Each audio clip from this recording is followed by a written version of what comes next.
हर बला है। ये वही सल्ले अला है जो हर बीमारी का इलाज। हम अपने इस नौजवान का इस्तकबाल करते। अब जरूरतें उठती है कि डॉक्टर साहब मेडिकल कॉलेज क्यों नहीं, इंजीनियरिंग कॉलेज क्यों नहीं, ये गर्ल्स जौहर एकेडमी क्यों, बच्चियों के लिए क्यों? सवाल है।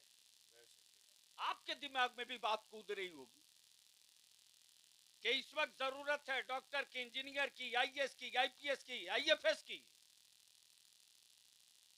बता दो, मुसलमान तो पढ़ता भी नहीं है ना, इसको सिर्फ सुनने आता है, पढ़ने नहीं आता।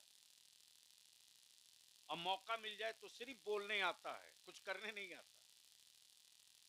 इसी 27 नवंबर को बिहार स्टेट सर्विस कमीशन का रिजल्ट आया।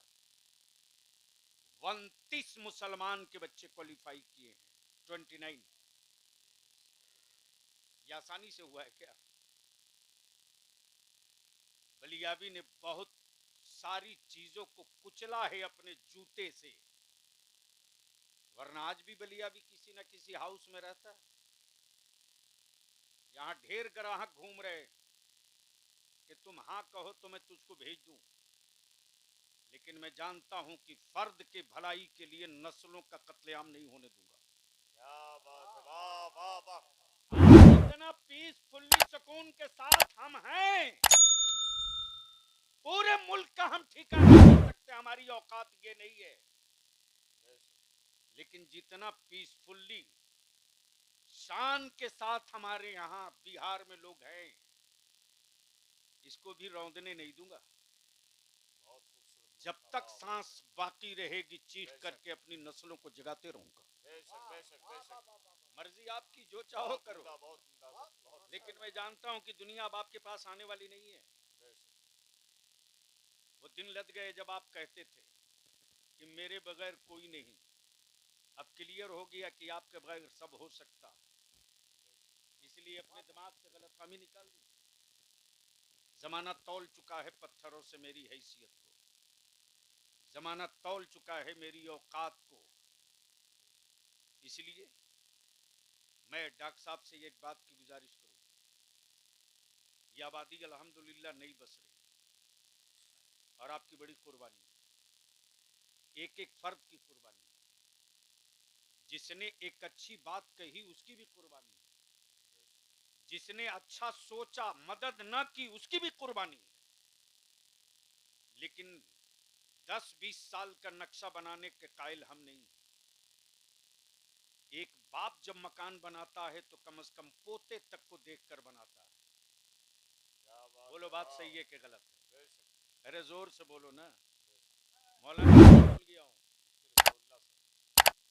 हजरत मौलाना मुफ्ती रजाउल्लाह साहब नक्शबंदी, नायब काजी हमारे। मैं मसरूफ हो सकता हूं, गाफिल नहीं हो सकता। ये और सी बात है, हमारे मुफ्ती खालिद साहब कभी कभी कहते हैं कि फोन नहीं उठता है, बात सही है। आज भी आपके गुजरात से परसों से फोन आ रहा था, उठा ही नहीं पा रहे, सांस लेने को फुर्सत मिले जब तक कुछ सोचे। इत्तेफाक से देखा तो बैक किया। मुफ्ती साहब, आपके वाली साहब मकान बनाए कि नहीं बनाए? बनाए तो सिर्फ आपके भाइयों तक को देखकर बनाए या आपकी औलादों को भी देखकर बनाए?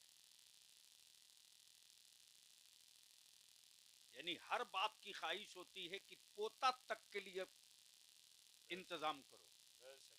बोलो बात सही है कि गलत? अरे जोर से बोलो ना। तो एक जनरेशन में 150 साल, बाप की उम्र 75 साल, बेटे की उम्र भी 75 मान लो, और पोते की भी उम्र 75 मान लो, तो कितना हो गया? अरे बोलो ना भाई, मौलवी का हिसाब कमजोर रहता है। 200। यानी एक बाप चंद हाथ जमीन पर घर बनावे तो 225 साल आगे देखकर बनाता है। डॉक्टर साहब, ये जौहर एकेडमी की जो बुनियाद अभी पड़ रही है, ये 225 साल की मियाद पर नहीं है। और ये जो नई आबादी बस रही है, तो जब नई आबादी बस रही है तो